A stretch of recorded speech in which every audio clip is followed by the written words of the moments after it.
Now I am being recorded, so officially, good morning, everybody. Thank you so very much for joining in this event on energy infrastructure in times of energy and climate emergency. My name is Ignacio Herrera Anchustegui. I am responsible for the technical things that do not necessarily go always well, such as the right Zoom link, but this has been addressed. And thank you so very much for joining us today.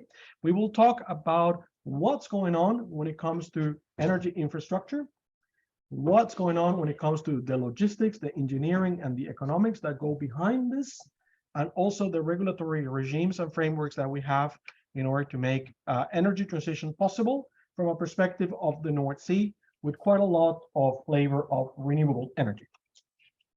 And what we will be doing today is we have three wonderful speakers, and I will show you in the next slide our speakers that we have here. And then we have Professor Lars Sørgard, is professor in economics. He used to be the head of the competition authority in Norway, and perhaps more importantly and relevant for us, he's the leader of the Energy Commission in Norway that issued a report this year on whether there is a need or not to increase the amount of energy capacity that we have in the country and in general energy policy in Norway. And he will be speaking about this from the perspective of what the state should do in the current situation that we have. Later, we will follow with Ronnie Belmans. Ronnie is an Emeritus Professor in Electrical Engineering Systems in the University of Leuven in Belgium, and he is also a member of EnergyVille. Ronnie has been working for many years on different aspects of electricity regulation.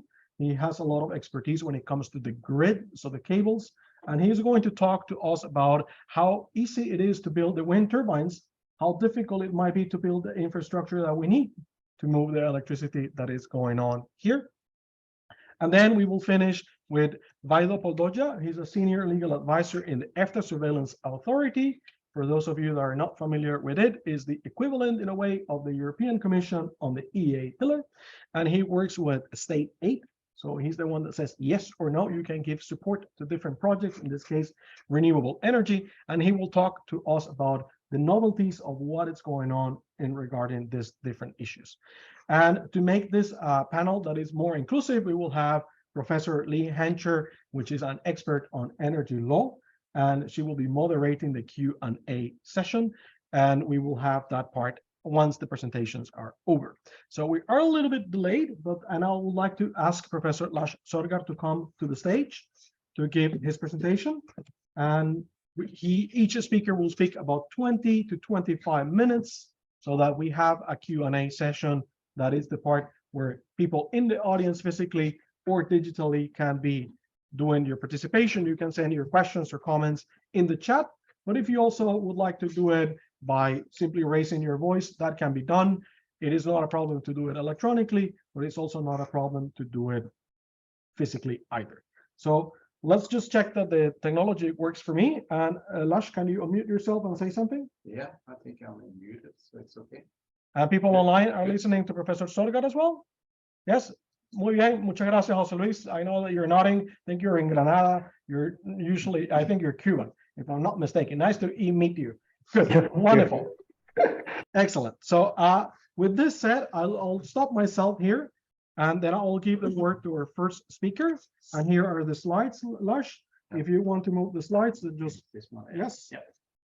And the floor is all yours. Thank you so much for coming here. And I will just simply do this, and we should be good to go. Yeah.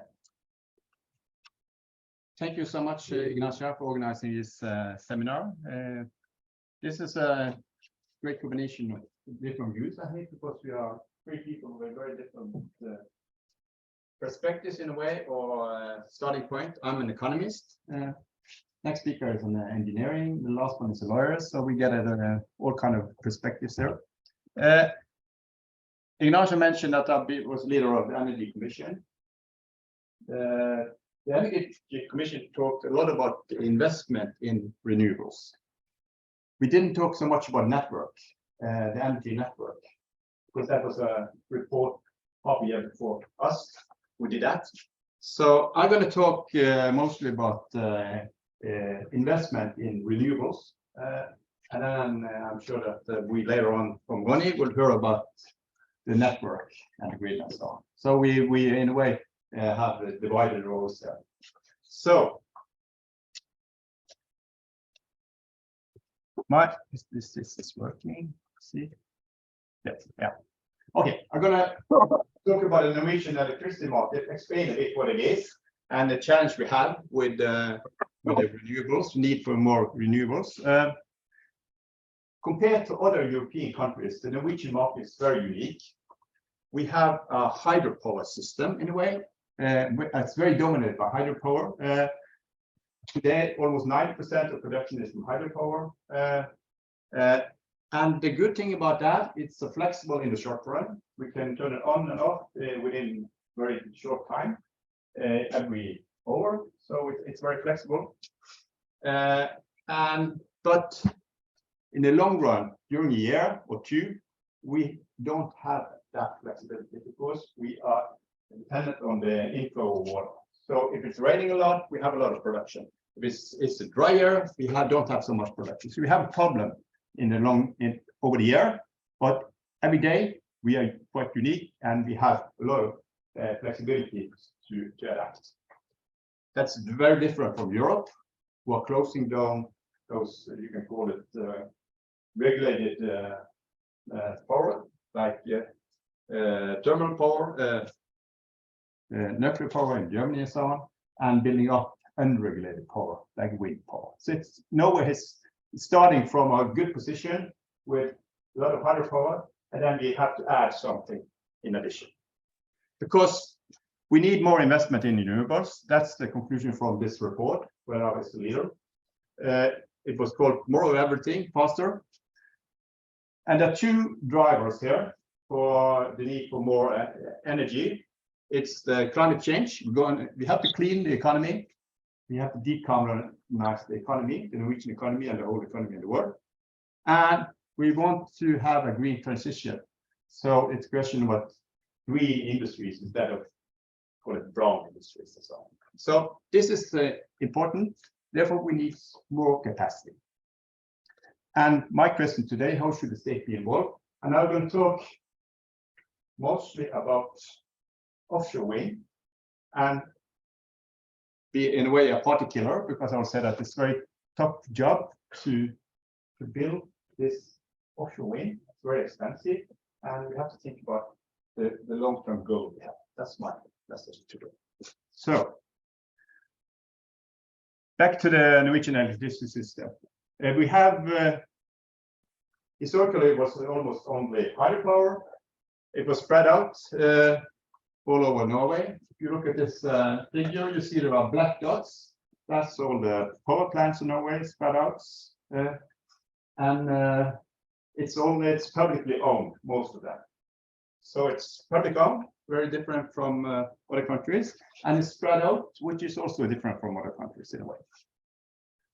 You see the blue lines is the grid for in Norway. Then we had, just to mention two more dimensions. First, from transition lines to foreign countries. The first one came in 1960. That was from mid-Norway to Sweden. And the reason was that we had a challenge in dry years. As I said, if it's a dry year, we don't have much production. If you don't have much production, you have to add by having import from other countries.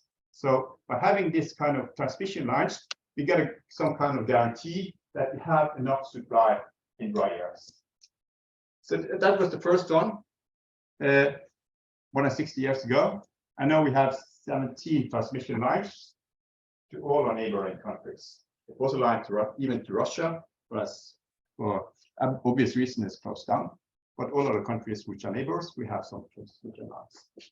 For example, to the UK. The second thing I would like to mention is the transition in the early 90s. We got a spot market. We went from a regulated market to a liberated market with a spot market design, what we call today day-ahead market. Came in 1992 in Norway. Quite a revolution, I would say, compared to what we had before with regulated prices and so on. And then this was gradually extended. First Norway, then Norway and Sweden in 1996, and then it's extended to larger parts. So we see it's gradually expanding, and Norway was quite early on when it comes to liberalizing and using a spot market. And also we have onshore wind power last 10 years. That's 10% of total production. You see the red dots there, a lot of things there, and also some up in the north. So that's has expanded the last 10, 15 years maybe, and a large part of that is foreign out. They're different from the production of electricity. First, it's unregulated, as we know. When it's blowing, it's a lot of production coming in. When it's not blowing, there is no production. So there's not that flexibility as you have when it comes to hydropower. Now I see the slides have been changed here, but I hope it's not that bad. Okay.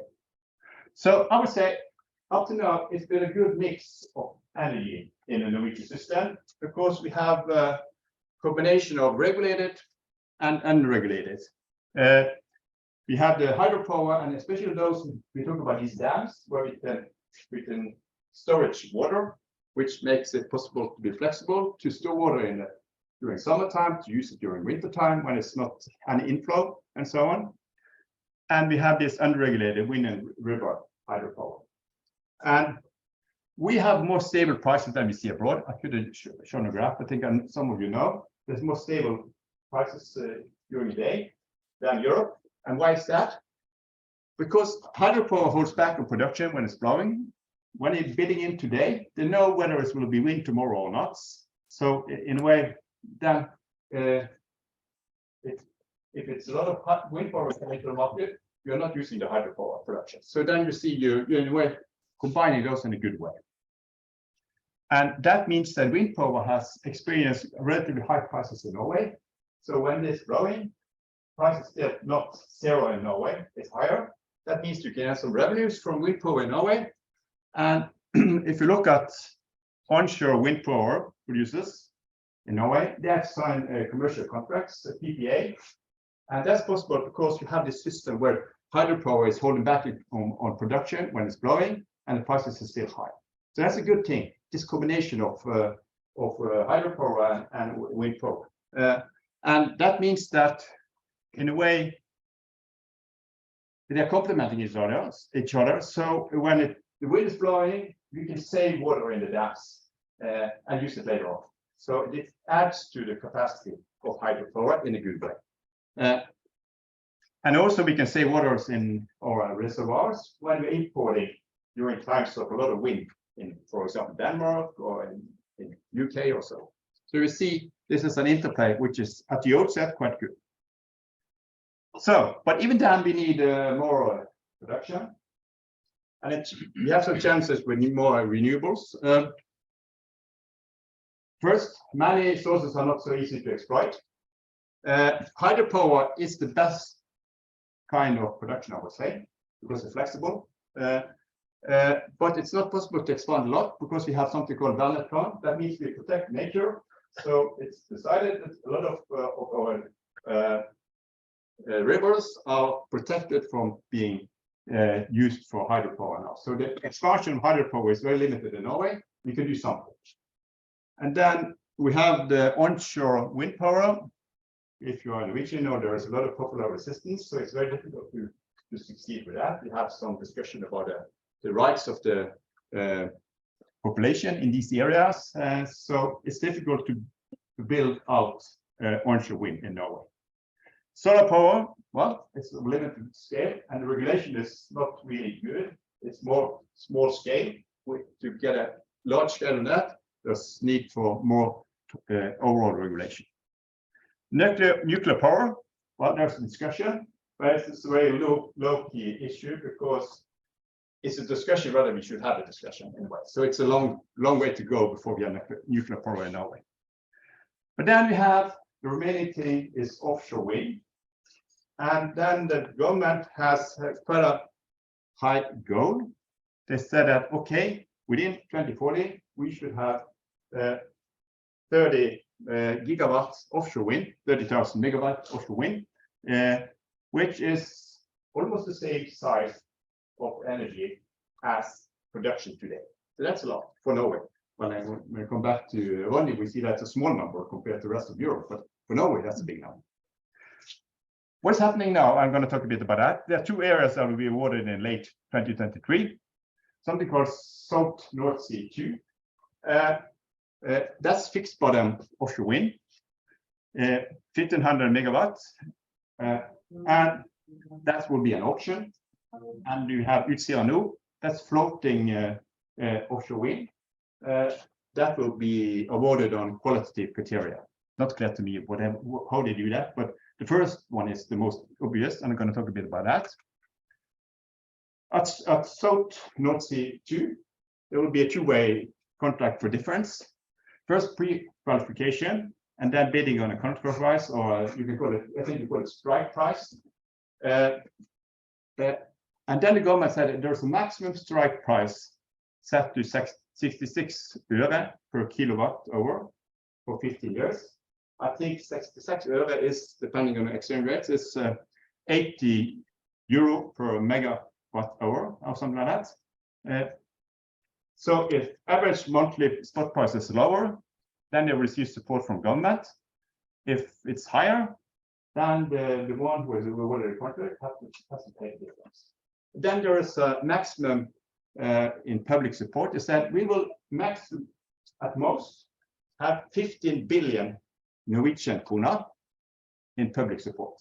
So if you have a lot of support the first 12 years, which summarize to 15 billion Norwegian kroner, then it stops, even if it's before it's 15 years. So then what we see now is that there are complaints from those potential bidders that they need more better terms. They said that this is not good enough. And why? Well, first they say that yes, it's bottom fixed area, but if you are after the North Sea, this is a very deep area, even if it's bottom fixed. So then it's more expensive. And second, you have had a lot of cost increases the last years. So we need more subsidies, and this is not good enough.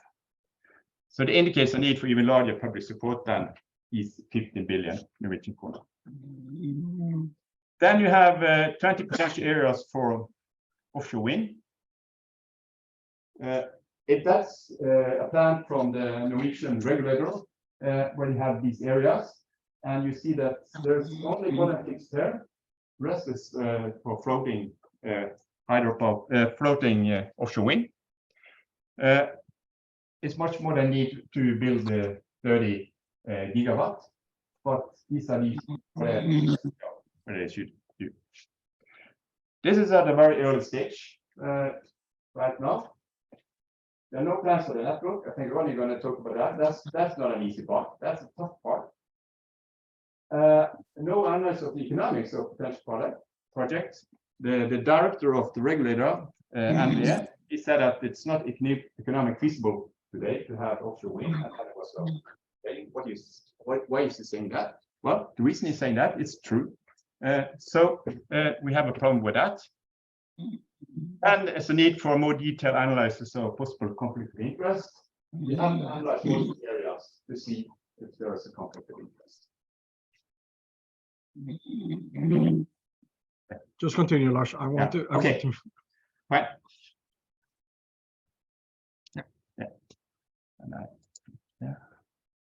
Yeah. So, what are pros and cons of offshore wind alternatives? Well, if you have bottom fixed, it's rather well-known technology, some potential for lower costs, but that's probably not extremely much. And you have increased cost. And the illustration is the complaints about this 66 per kilowatt as a max strike price.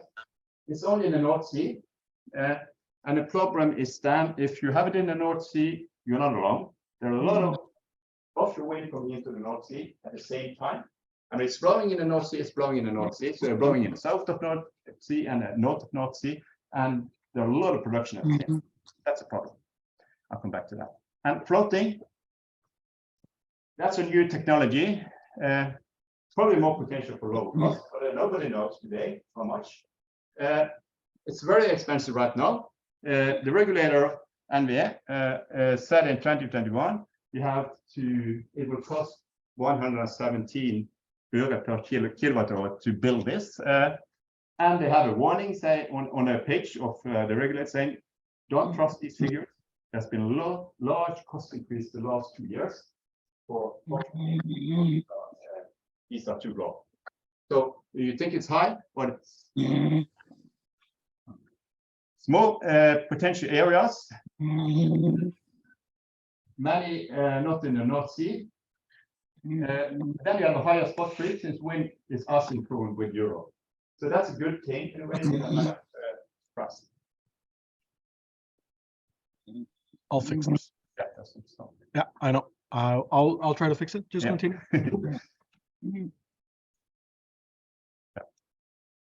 Okay, so the strategic choice that you can go for bottom fix. Then you get a strike price, it's higher than a spot price. You get a subsidy. That's what we are talking about today. Okay, well, you can go for floating. Then you get a strike price, which probably is higher because it's more expensive. But on the other hand, the spot price is better because it's not in sync with the rest of Europe. So when it's blowing in the northern Norway, for example, it's not blowing in the southern Norway. So that's a good thing. So you see that there's a subsidy in both of them. And then the question is, will it ever, in the future, will it ever be profitable for society? The idea is that learning by doing will lead to lower costs, especially for floating. So that's the idea. But remember the figure I had. This is before you count in network cost, which is quite expensive to build a network out in the North Sea or in outside Norway. So that's a cost you have to take into account. And if you really have a large expansion of offshore wind, you need more regulated power. So you can't have something to, you have to balance the system. So there's a system cost also here because you need more, for example, ideally you need more hydropower. So that's the challenge here. So the question I ask is, should the state go for 30 gigawatts at any costs? Is this a good idea? If you take just an illustration, this is not a real thing how it should be. If there's the same subsidy for those 30 gigawatts, as I say, it could be for South North Sea 2, we're talking about 300 billion Norwegian kroner. And that's a lot, I would say. And in addition, you have the question about whether you destroy nature. It's about a network cost. Ronnie is coming back to that. And it's about you need more regulated power. So it's quite expensive. So then this question is, should we revise the ambitious plan? You could go for 30 gigawatts, for example. That's first then to learn about the future cost savings. So we can say that the only way to have lower cost is to have large scale. Okay, let's go for it. Then we can secure electricity for green industry and cleaning up the economy. Or we could downscale the goal. And we could limiting the demand expansion. In my view, we shouldn't subsidize green industry in Norway. We shouldn't match ELA in the US. That's my view. It's very costly because we have a lack of people that we can employ in firms today. So there's a scarcity of people. And if you put on more resources to the green industry, you get more scarcity for the rest of the economy. This is a problem for Norway. And we have to make some prioritization on decarbonization. For example, should we electrify what you call the platforms in the North Sea, for example, or you have some choices to make. And the second point is that we could, instead of building our own, we could import more from the rest of Europe. If the rest of Europe is doing well at hand, and I've decided yet already, it will be a massive amount of offshore wind in the North Sea. And that's good for us because we can import at a low price. And it's good for the rest of Europe because they need suppliers to all this massive offshore wind. When it's blowing, it's all too much. So if we can import them, we will help us and help them. So this is a win-win situation. Actually, if we could, instead of building up massive more offshore wind, we could also have some importers. So that's question is a race or a coordinated effort. I would say Norway had a comparative advantage in hydropower in the old days. It's not so clear to me that large-scale offshore wind is something we have a comparative advantage. For a country, it's important to think about what is, relatively speaking, the best thing to do. And I understand very well that the industry would like to have more electricity, but for the nation, we have to think about the total picture. And the total picture is maybe that it's better to do what it is that massive offshore wind. We can risk subsidies in both ends. We can subsidize offshore wind. It can be very expensive, and we can and if we match IRA, we also subsidy green industry. So we have a subsidy to offshore wind to give electricity or sell electricity at a subsidy to a green industry. That's a bad thing to do. So my view is we should then think about adjusting down our ambitions. We shouldn't stimulate demand. We should think about how we could reduce demand. And we should, and one way is to have a higher prices. We should accept higher prices actually on energy. And we should exploit import possibilities. So this is I was a part of the minority of in the Energy Commission saying that those very ambitious plans from the majority are not, point one, not realistic. Point two, that's nothing we should do in Norway. So we have to think about how much it costs. So we should scale down the ambitions.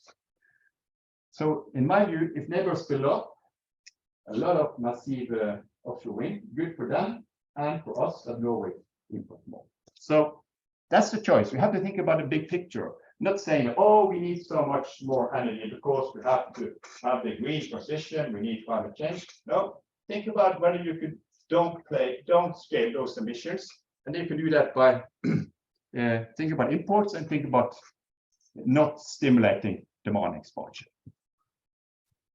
And that's it. And this is a beautiful picture of the Norwegian hydropower system. This is Susan Bergman on Western Norway. So thank you. Thank you so very much, Lars, for those insights on perspectives of what do you think Norway should do, which for some might be new, for some might be not so new, for some might be a little bit shocking in comparing to what is being discussed, but it's definitely food for thought, and I think it's going to bring a lot of interesting points later on.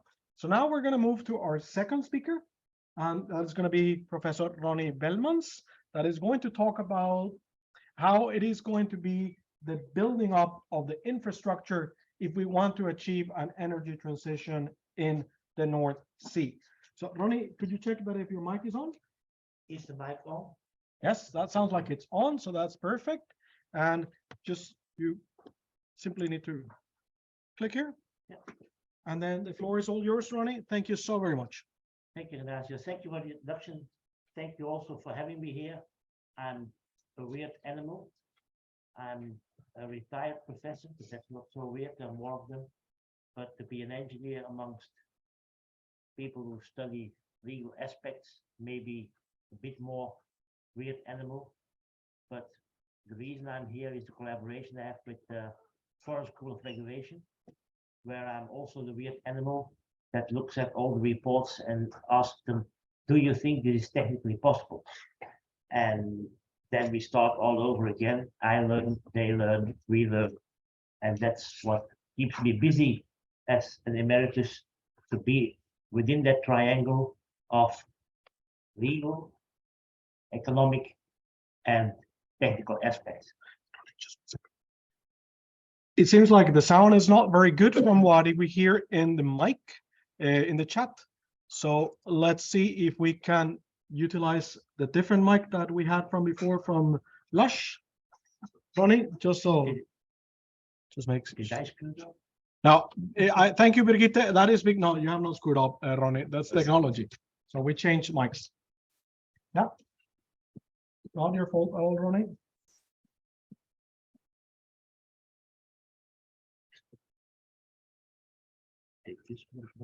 Yes. What happens when you have 3 mics and then you think all of them work very well? So that is sometimes not the case. So here you go, Ronnie. Put it on. Upside down.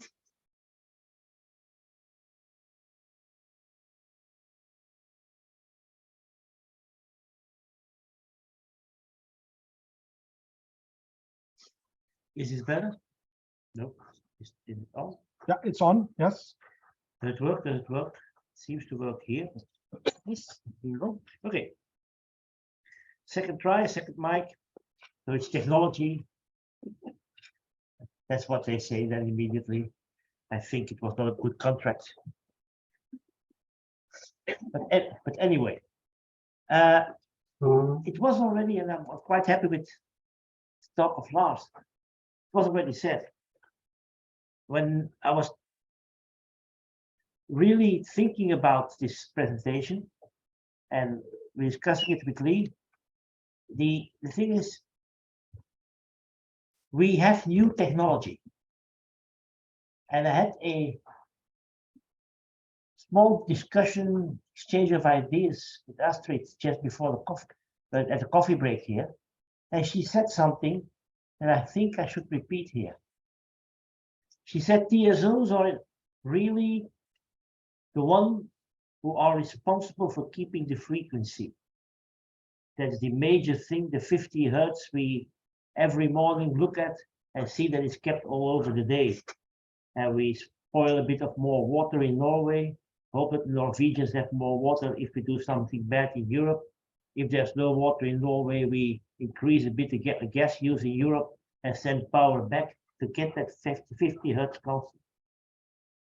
Now, those lousy engineers are building DC grids so that 50 hertz is going to be gone. Technology is changing. It's a minor thing. And I can assure you that the regulations that we have really set up, built on the knowledge of 50 hertz and inertia and having the frequency constant, etc., and having dispatchable power plants where we have to see that 2 of the big nuclear power plants in France can drop out and the frequency is still kept constant. Let's go. Because the technology is different. And that's the real message I want to pass to you today as an engineer. Be prepared as legal people to serve that technology transition. And it's going to be totally different. And it's not going to be business as somewhat usual and changing here and there a paragraph. It's really, to a certain extent, starting from scratch while keeping the rest working. That's the only thing we have to do. And regulators should understand that. How we going to build that grid? In a very short time, come back to that later. We are talking about 2030, big numbers. To my knowledge, we are 2023, that's 7 years to go. So every target you read from your government, you divide by 7, and you know what to do in 1 year. Okay? And even for governments, it's getting short. It's only probably 1 election to go. This is scary. We have never done this.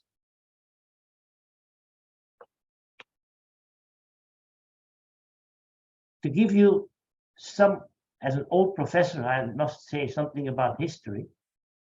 This was the design of the 400 kV high voltage grid in 1930. Okay. They had plans in 1930. There has been a war in between. And this was the plan in 1950. And they started really to build in the 70s.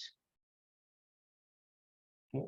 And these were much easier times than now, because the social acceptance of new technical things was much higher than now. So I hope I don't give the impression that I'm a pessimist. I'm a realist and I want to push wherever I can, but it's not a walk in the park. It's never going to be. To give you a few numbers, in 2020, there was 950 gigawatt of capacity in generation in the grid, of which 1/3 roughly was already wind and PV. So we start, in fact, from a picture with 600 to 700 gigawatt. And then you will see later on numbers that say we have to add 510 gigawatt of wind by 2030. Hey ho. Do you see the challenge? This 900 gigawatt is a challenge for the present grid. We are going to add 50% to that, and we don't talk about grids. This is not going to work, period. That's not a problem. The electricity grid was built where there was energy. And in Norway, you are lucky in energy. I always say the Norwegians, they have gas, they have oil, they sell that to drive around with Teslas. Okay, I'm not jealous. I've driven a Tesla for 8 years, but that's not a thing. But you are lucky with the energy resources that you have. But the third energy resource, which is the most important one, is hydro. It's probably more important than oil and gas. But running much longer than the other two. But the rest of Europe was built around coal. And if you look at the grid in Europe, you will see all the nodes centered around mining, harbors, and rivers in France for nuclear power plants. But that is not where the offshore wind is. The offshore wind is in the North Sea. So there is no grid in the North Sea because there were no energy resources there. And we are not going to move 200 million people to the coast because the energy is now at the coast. So we need that grid to connect the offshore with the consumption. And then you dig into the 10 years development plans of NTSOE. And you see what they are going to do by 2030. Do you see the question mark? The question mark is where the offshore wind is. Do you see the planning for the next 10 years of NTSOE to connect those hundreds of gigawatts the politicians are going to build by their own bare hands? It's not there. So the system is not ready. Building the offshore wind may be the easiest part of the thing. Building the grid in the North Sea, connecting that grid to the grid inland is going to be the hard part. And I was really laughing a bit when Lars was saying, okay, the good thing is about offshore wind is that it doesn't disturb people as much as onshore wind because the windmills are around. Lars, I made the front page of the top newspaper in Belgium in 2006 as chairman of the board of area grid operator. As I said in an interview, the idea of the Belgian politicians to move the onshore wind offshore, not to disturb people, will be a very good one until the people realize that for each wind turbine in the sea, they will have a high voltage pylon at land to bring the power to Antwerp. Front page. I must say that my board of directors was not really happy with that interview, but that's another point of the story. 2006. 2023, a big riot in the whole country because we have to build a second high voltage line from the coast to Antwerp. Am I happy that I got right? No. But just to point you out, be careful with what you're saying. What you might say, you know, that it's a good idea to put it offshore because it disturbs people less. May come back to you in 10 years if the first high voltage lines are going to be constructed to bring that offshore wind into land. But be careful always. Oh, whatever you say comes back. We need to have people working on this. Ambitions are immense, and 30 gigawatts of Norway. You have a long coast. I don't know a lot about the geography, but if I look at the fjords, I think that coast fastly goes down, and that's a minor problem for building offshore wind. But floating wind, we will see. As you say, it's there is no experience yet, so it's a really difficult thing to judge. At this moment, we have 200 gigawatts of wind on and offshore in EU 27. The target of Repower EU of our friend Timmermans, gas person by virtue, whatever the gas is, he says we need 510 gigawatts by 2030. Okay, so double in 7 years. Divided by 7, that's 30 gigawatts per year to build. Wind Europe says, oh, that's not so bad. Timmermans doesn't know what he's talking about. The new wind turbines are bigger, so we only need 440 gigawatts. Great, still a lot of challenge. But that means 31 gigawatts per year to build. The UK, which is out of EU 27 now, is in parallel going to build 50 gigawatts. And Norway, and I told you where the figures come from, Norway has no official figure for 2030. So Wind Europe says they have an official number for 2040, and we divide that by 2 and we get to 12. That's how I got this figure. And that's all in the North Sea. And as you saw, there is no grid in the North Sea. And if you think you've seen the maximum, I don't know, I couldn't find out who is the Norwegian of the picture. Is there one on the right? This one. Yes. That's the one who's pointing to the food. That's where the dinner was. These were the 9, as they say, head of states. And they decided after a good drink that they would have, the 9 of them, 120 gigawatt offshore from 30 now by 2030. Times 4.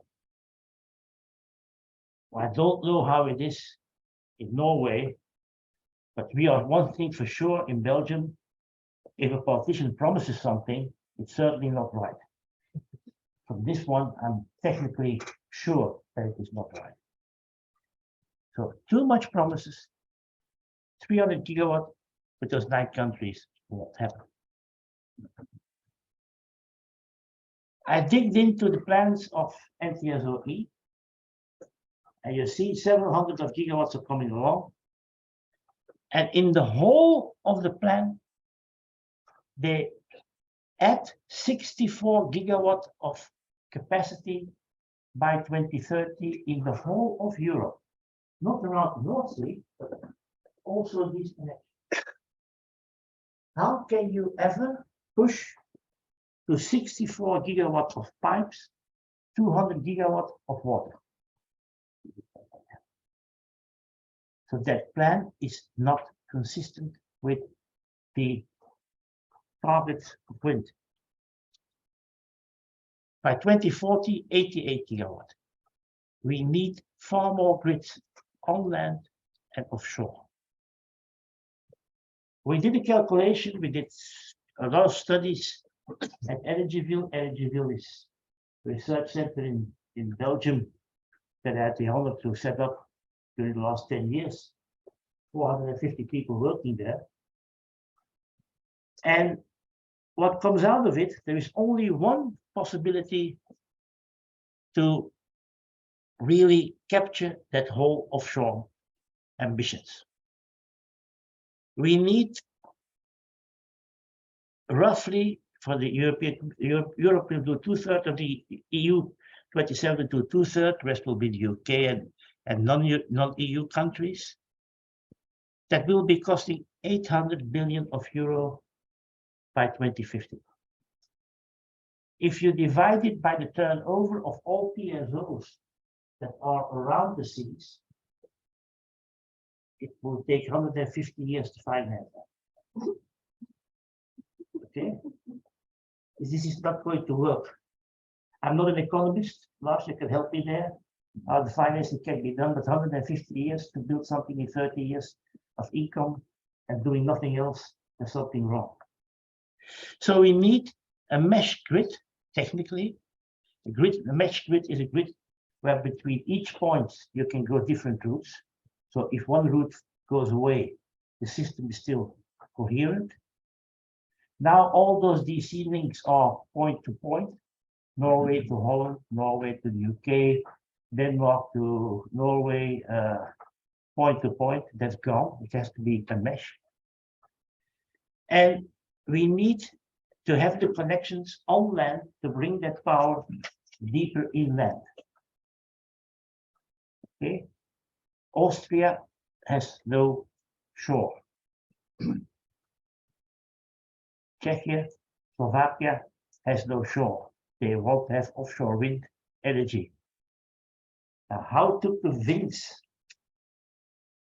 the Belgian regulator to allow the Belgian TSO to build a high voltage line that goes from sea via Belgium without any connection in Belgium, passing Belgium to Germany and further to Austria. This is not going to work if there is not a European regulating authority, European financing, a European planning. And I will, as honorary chairman of ELIA, I probably will be shocked if they hear this, an independent ISO system operator for the whole of Europe. It won't happen if there is no maître d'orchestre, as they say in French, so a conductor of the orchestra that does the whole thing. Okay, but have a look. The vision is 450 gigawatt. How to do that? The 200 gigawatt, this is the modest vision of Wind Europe. Okay, and assume that we have links of 5 gigawatt. And assume that you have to connect those 200 gigawatt to land. These are the connections you have to build if you do them point to point. This is not going to work. So you need a real grid in the North Sea. How are we going to do that? How are we going to connect that with land? And how are we going to operate that as a whole? Who will do the job? And now I'll come into the legal part, the organizational part, end of technology. Why is it not working? Because most of the organizations are filled with human beings. Okay? That's the problem. And human beings have their behavior. And human beings want to protect what they have. Nothing wrong with it. That's why we came in the place in evolution where we are. The TSOs are hesitant to invest in multinational offshore grid as long as there is no harmonized regulation. They say we need a regulation and we have to be part of that, and they discuss it. And there's NTSOE, and we go for a new regulation. No, it's not going to work because we need a full-blown new approach.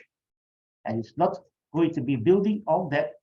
Yes, I know I have the interconnection and I have a project of common interest, and we're going to build one line more between point A and point B. This is not what we're talking about. It's not 1990 stuff, a bit improved. It's from scratch. Regulators, the most important task a regulator has, I have been a regulator, is reduce the tariffs. don't invest too much. Be careful. It is not going to work. There is no European regulator, none of them, that really has the obligation, the task that is on top of every desk at the regulator. Every decision you make as a regulator has to be in line with the energy transition. None. And it's not going to work. And technology manufacturers are hesitant to invest in new manufacturing capacities. Rather stupid things like cables.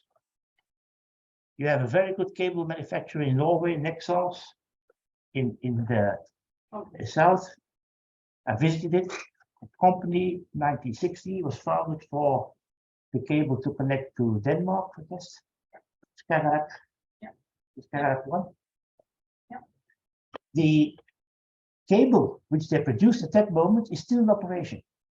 So cables, not the manager who did a tour with us was very proud to say that every meter that has ever been produced in that company is still in operation. 1960. So it's very good stuff. But those guys are saying, we are not sure that that boom will come. So why should we invest in new capacity? The UK is planning a link between the UK and Morocco. In the planning of that company is the building of a cable manufacturing company for that cable. The Germans are going to connect the north and the south, and the capacity of the cable they need will block almost all other developments in Europe for the next 7 years. We need security for investments, and it's not offered. And in between brackets, one of the big problems there is hydrogen, because there's so much emphasis on hydrogen that the cable manufacturers don't believe that there will be enough emphasis to do the real stuff and don't do it. So you have to be very careful with announcements as politicians. So here we are. The first ones who can do it don't want to do it because they lose power. The second one say it's not our task. And the third one says, if we are not sure that they're going to do it, we're not going to build the capacity. 7 years.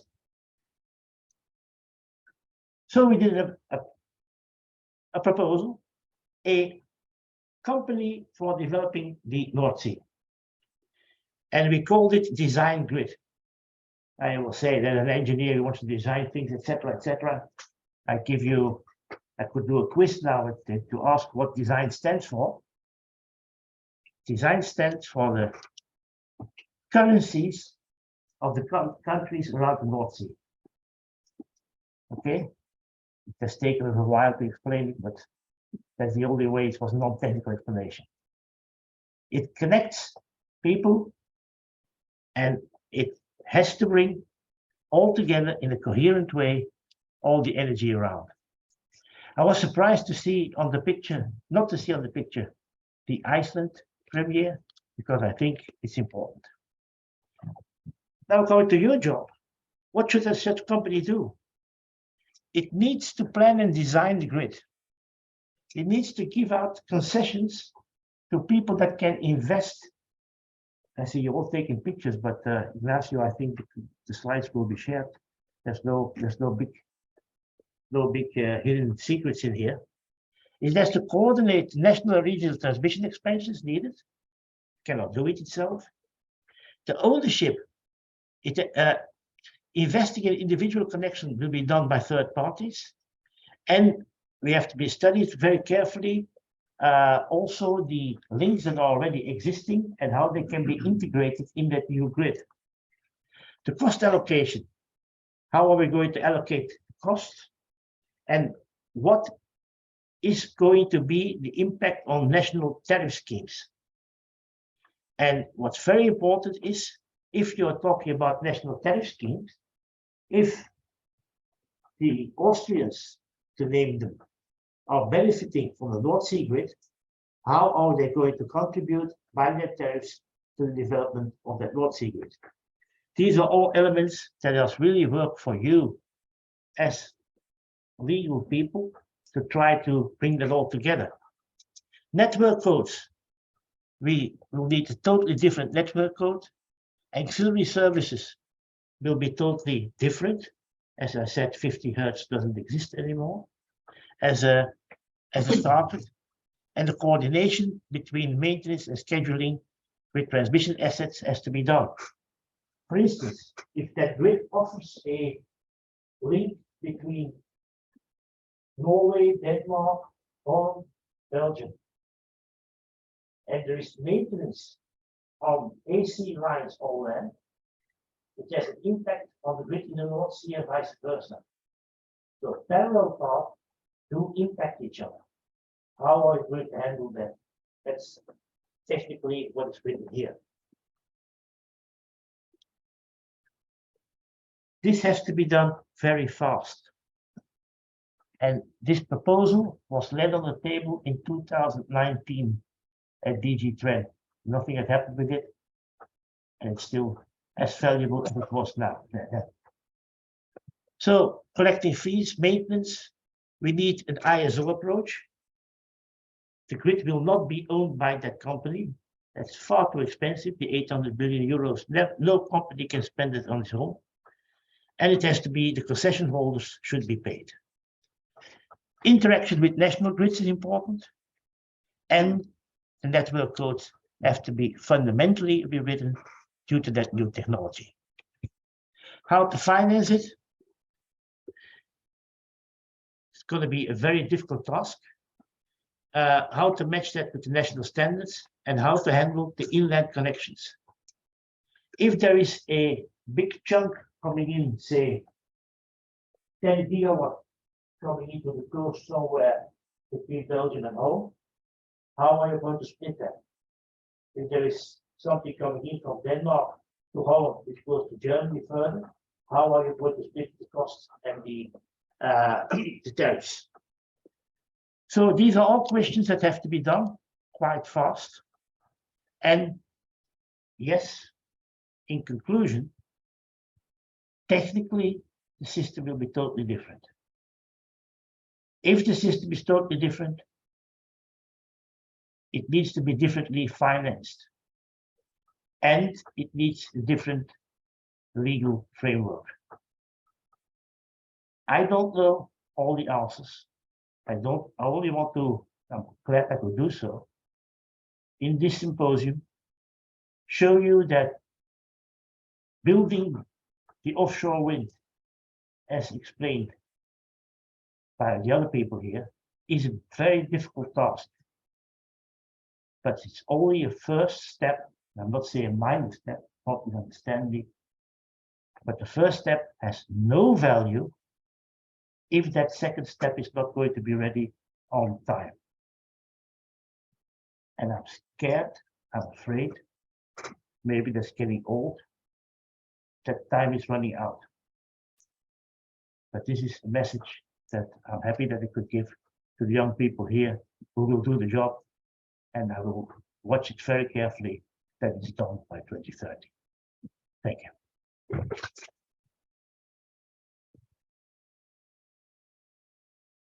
By the way, this picture is EnergyVille. I just want to show you. Energy is now already 53 years old. It's roughly doubled. This is an old coal mine. So it's an energy transition in reality, a green research center built on top of an old coal mine. So that's fun. And that's what I did. Thank you so much for that super interesting, thought-provoking, and very different from what we're used to presentation, Ronnie. It was very enlightening. I think we have learned a lot from you, and your fantastic sense of humor. So now we will move on to our third and final speaker, which is Valdo Poldoja. And Valdo, we have tested the mic works well, and I'll make sure that everything works as they should. Yes, and the other way around, like that. Yes. There you go. So It's mute. it's not mute anymore. Okay. And then Just pick Vito. Okay. Yes. So Vito is going to talk to us about perhaps to try to maybe answer the question that Ronnie is asking, how we're going to pay for this. And I think I'm not saying that you're going to say this. This is my perspective, but I'll keep it very short. I think we will pay for it, and we will pay it probably through tax. And then how this is going to be implemented might be through state aid or might be through investment. But here is where also the EFTA Surveillance Authority is going to tell us from a more legal perspective what's going on in terms of state aid, public support for big projects of energy in a climate emergency. Thank you so much for joining us, Vito. Thank you very much indeed. And I suppose I have roughly 15. Yeah, 20 minutes, 15, 20 minutes. Okay, good. So thank you very much for inviting Ignacio and the university. This is really a very interesting event for me to attend as well, because it's not often that we have this type of a line of speakers, and it's really very useful to hear all those different aspects. So well done, a great event.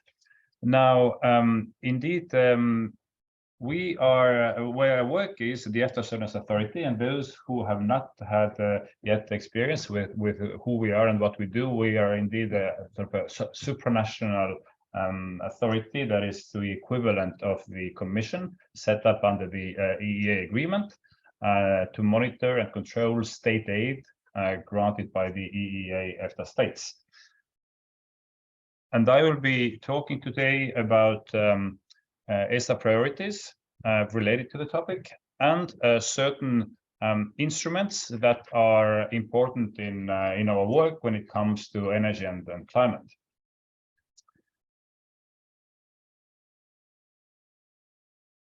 So first, ESA's priorities.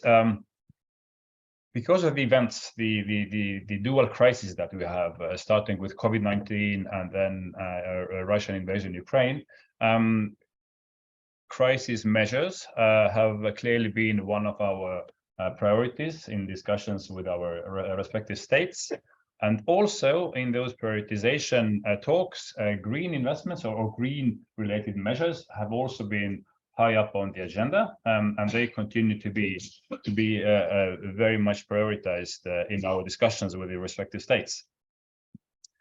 How we work, and this is relevant for assessment of state aid measures as well, is that we have the college that adopts decisions, and there are three different directorates with state aid work being done by the state aid team where I work, and our chief economist team that is also part of the competition and state aid directorate. However, because of what the court has told us, and also the way the new guidelines have been set up, there is much more relevance for internal market rules that we have to take into account in assessing state aid measures. So the Internal Market Directorate, the NFIP in particular, that is a unit dealing with the environmental, energy and procurement legislation. These are colleagues that we collaborate on, well, pretty much every single green-related state aid case. So it's state aid team, chief economist team, and the NFIP unit, that's the internal market team, that is relevant for what we are going to discuss. This is just to show from research, recent state aid scoreboard, that environmental aid, that includes also climate aid, the importance in spending has been on the increase also during the crisis times. And the link to the scoreboard, there is a hyperlink to the scoreboard that is available to you when you receive the slides. This is available also on our website, the scoreboard. And also to show you a bit of statistics about our decisions. As you see, what green is the crisis notifications. I mean, of course, the crisis notifications took up a lot of our time in the recent years. However, we are now sort of in the tail end of crisis measures, and normal non-crisis notifications are back on track. And that also means in Norway's context that quite a bit of those important notifications concern energy and environment.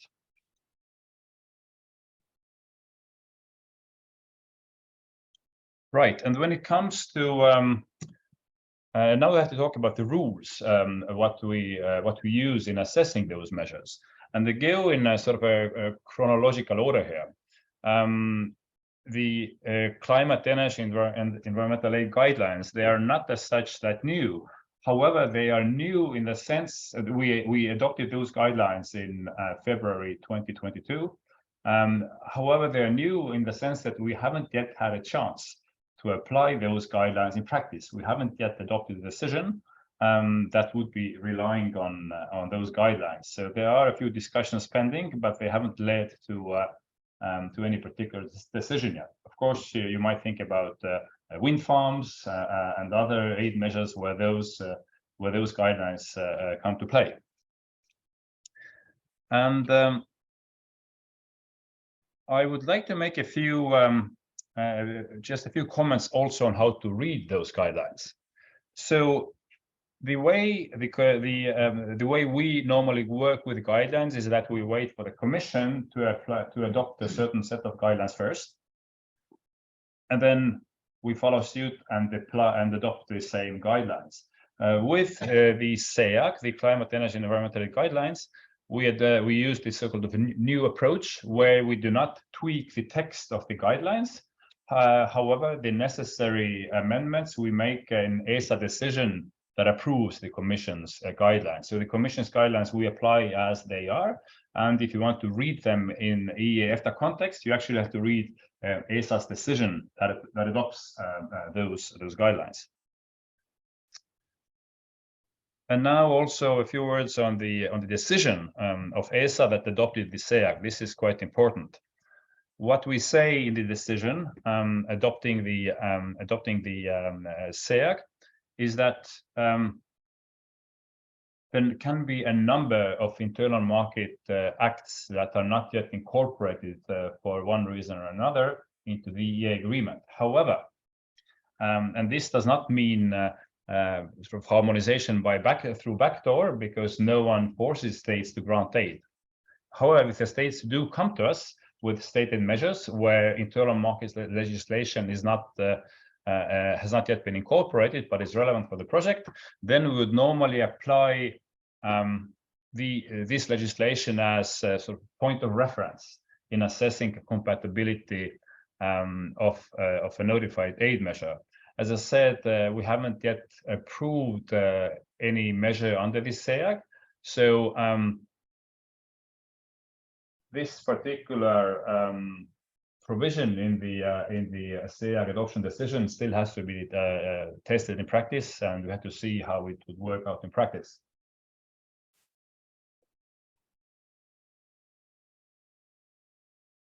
Now, also very important for our work, not just for CEAC, but also for other measures.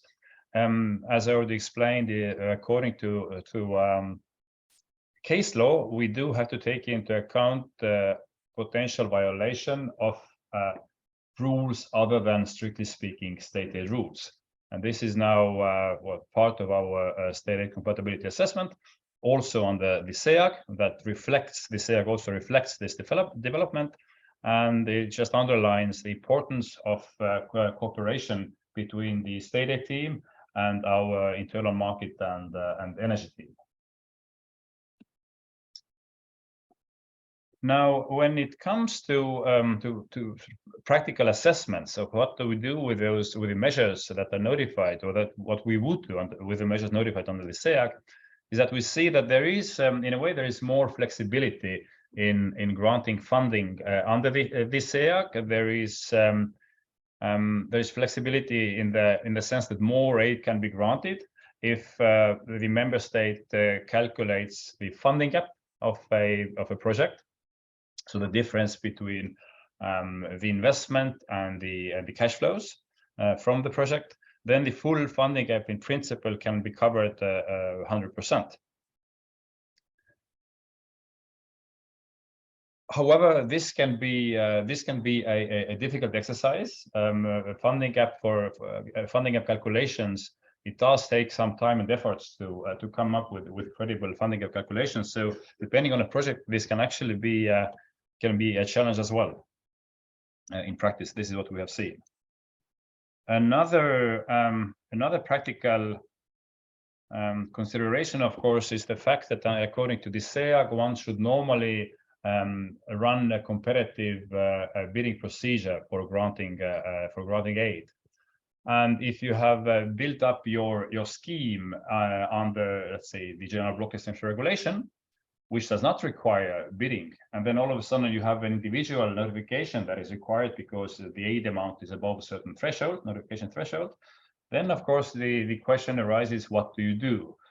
You cannot correct this sort of procedural, the design of the scheme, you cannot correct retrospectively. So then, of course, the question arises, what sort of rules would one apply for individual assessment of a measure that is not granted through competitive bidding? And exceptions from competitive bidding that are set out in the SEAG are not applicable either. This is something that we would have to still test in practice to see how we would go about those, how to assess those cases. Now we see that in practice, some relief might come for projects from the fact that under the 2023 GBER amendments, and I will discuss them separately, the notification thresholds have been basically doubled for environmental aid, from 15 million euros per project per undertaking to 30 million euros. So we already saw the fruits of this in a couple of cases where the notifications seem to be taken off our tables because they will be handled under the GBER rather than under ESA notification and ESA approval.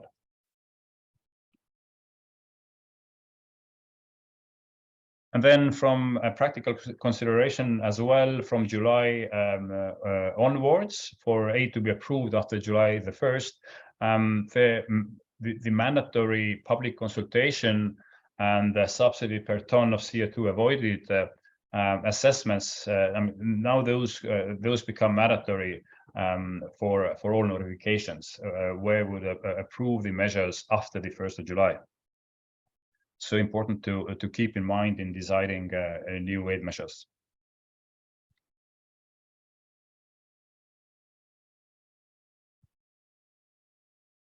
Now, the second point concerning the instruments that we use is the general block exemption regulation, and in particular the 2023 amendments to the general block exemption regulation. So the general block exemption regulation, or the GBER, this is a regulation that exempts certain categories of aid. Meaning that if you meet the conditions of the block exemption regulation, you do not have to come to ESA. You don't need to have our decision. You can grant this funding based on the text of the block exemption regulation. And in 2023, the Commission, well, I will explain what they did, what they have done this far. The Commission came up with a number of amendments to align the text of the GBER with what has been going on with other policy documents, namely the fitness check of the state aid modernization package that was adopted in 2012. Relevant for this is the SEAG, Regional Aid Guidelines, and the RDNI framework, where the respective provisions of the GBER were also amended. And what I should perhaps mention about the 2023 amendments and also the EEA-EFTA angle here is that the Commission has not really yet adopted those amendments. These amendments were simply endorsed in draft form on the 9th of March. So the Commission is still to formally adopt those amendments. And by the way, those amendments are extensive. These are more than 80 pages in total. When it comes to the EEA-EFTA states, even if the Commission would now adopt formally those amendments and publish them in the official journal, this does not mean that the EFTA states can make use of those amendments. The amendments as legislation still have to be incorporated into the EE agreement, and this does not happen overnight. These are also extensive, well, it's an extensive document of more than 80 pages, so I could not give you a timeline of when the amendments would be incorporated into the agreement, and thus as of when the authorities in Norway, Iceland, and Liechtenstein could make use of these amendments.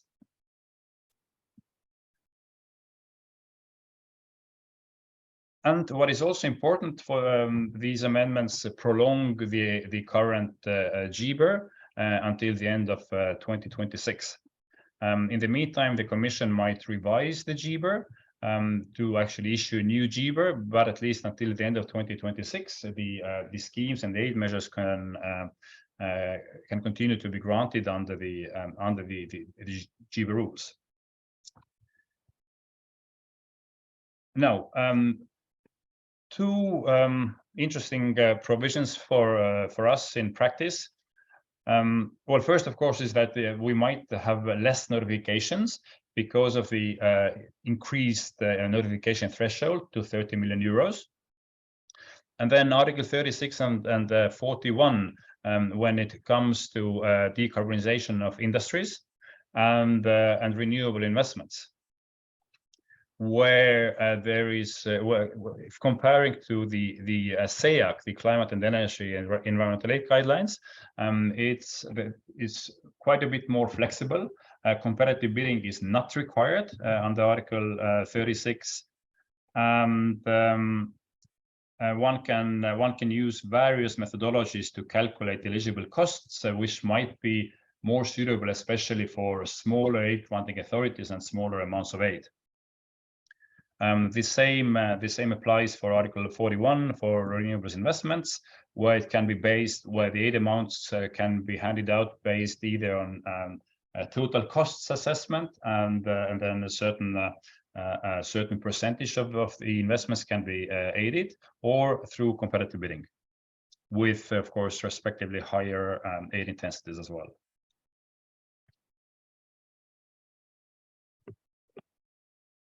And then, as of 9th of March, we have something that is well, certainly of great interest across Europe for various reasons, also in Norway. But it is so following the Russia's invasion in Ukraine, the Commission adopted, and we followed suit, something that is called the Temporary Crisis Framework. That allows to tackle the crisis-related price increases and energy prices. On the 9th of March this year, the Commission re-adopted the Temporary Crisis Framework as no longer as a Temporary Crisis Framework, but as Temporary Crisis and Transition Framework. So there is an additional T. ESA's approach ESA's approach to the TCTF, as it was with the TCF, the Temporary Crisis Framework, is that we will not, in order to save time, we will not adopt a separate ESA decision on this framework, but we will apply the framework by analogy. We haven't yet had a chance to apply this framework, although discussions are ongoing on our first case under the TCTF.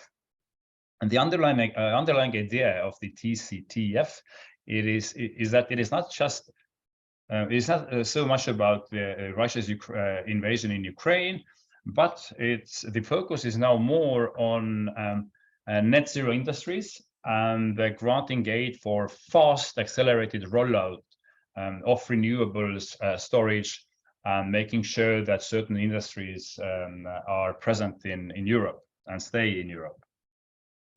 These guidelines the framework is applicable until the end of 2025.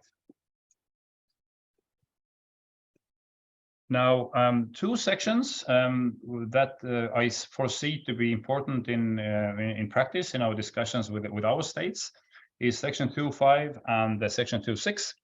Section 2.5 is about investments and operating aid for renewable energy and storage. These schemes under the TCTF, these have to be based on eight schemes rather than individual aid, with one exception that I will mention a bit later. So the question, of course, is what is an aid scheme and what is individual aid?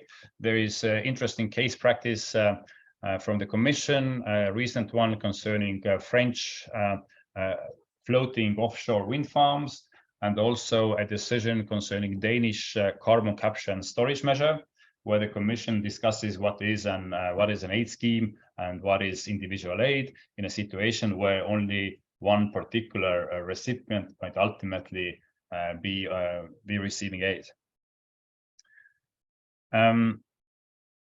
The aid amounts can be based on total cost or competitive bidding.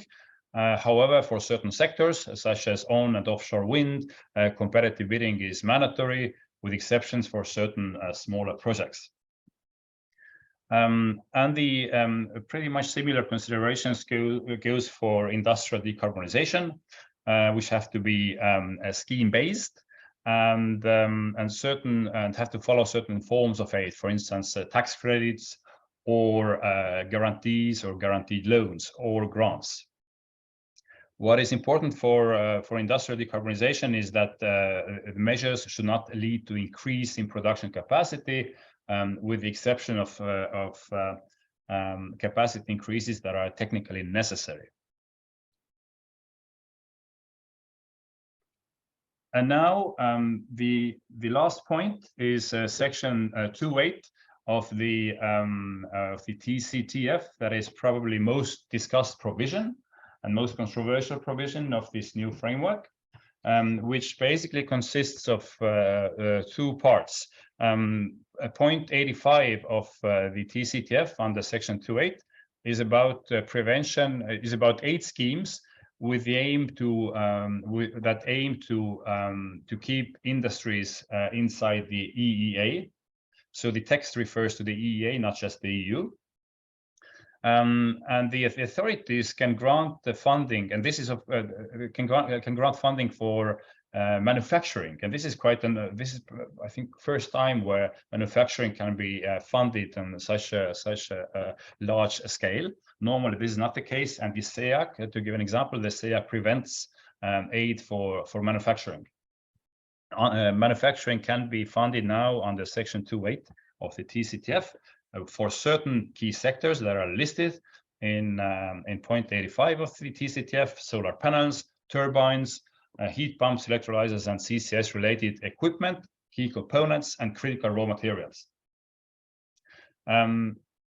Investment costs are then the basis for aid award as well, and the maximum aid amounts and the percentage of how much of the investment costs can be funded. This depends on the region, on the form of aid, and the size of the company, whether it's an SME or not.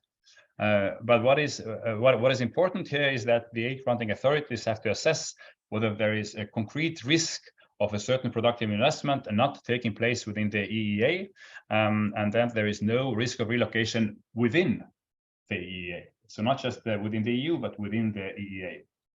That's quite important. And now the most controversial part of it is point 86 of the TCTF, the matching clause. Commentators, of course, suggest that this is all to do with the IRA, the Inflation Reduction Act. But of course, nothing in the wording of the TCTF suggests that this is only limited to the Inflation Reduction Act in the States. So what it does, this particular point, is that it allows individual aid that has to be assessed. Individual aid has to be assessed separately by the Commission or by ESA. It allows to match the subsidy which a potential beneficiary could obtain in a third country, in order to make sure that the project takes place inside the EEA, rather than it would relocate to a third country. We have not, and I think the Commission or ESA has not yet had a chance to apply this provision. It is rather controversial, I would say, as well. And I think a lot of discussions take place in the capitals, and including, I believe, in the EFTA states, of whether they should go down that route of matching the third country subsidies and start a sort of a subsidy race or not. And of course, the maximum aid amounts can be very, very high, and it is a rather generous provision. I should also say that for all those 3 different instruments that we covered, the fact that the EEA law allows for certain subsidies does not mean that the EFTA states should make use of all those possibilities. And of course, policy considerations and policy discussions are necessary in those various states to make sure that the money is put there where it actually brings most value to the taxpayers and to the public. However, this is not a discussion for the EFTA Surveillance Authority. This is discussion for the states, and we are, of course, bound by our guidelines in assessing then the output of those policy discussions that take place in the capitals. And with that said, I would like to say thank you.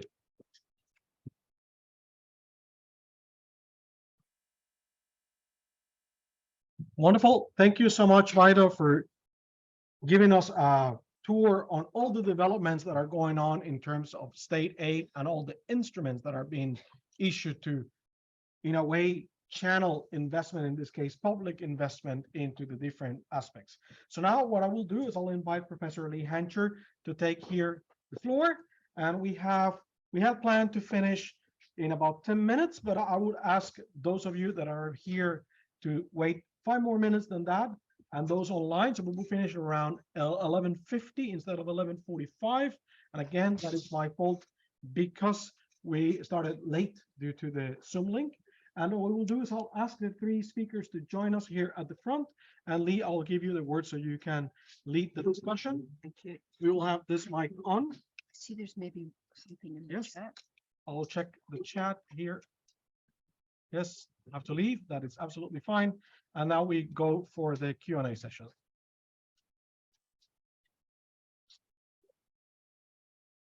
Thank you very much. Well, I'd like to thank the 3 speakers. We've had the triangle that Ronnie referred to. So an economist, an engineer, and the legal input. I don't know if it's the triangle of sadness. If you've seen that Danish film, I don't know who wants to play the part of the Russian drone. But it's certainly we have a daunting task. The energy transition, I think, is waved like a magic wand, as if everything can change so easily. And I think in all the presentations, what we've heard is that it's a really, really difficult task to accomplish. And we look primarily at wind, but I think we could have the same discussion about hydrogen, if this is a sensible solution. I know Ronnie has his views on that too. And I think that doesn't seem to be such a big debate in Norway, but maybe that is coming too. We have carbon capture also presented as a magic bullet, but perhaps also an area with a lot of difficulties. So there is maybe no easy solution here, but let's have some questions first from the audience as well as online.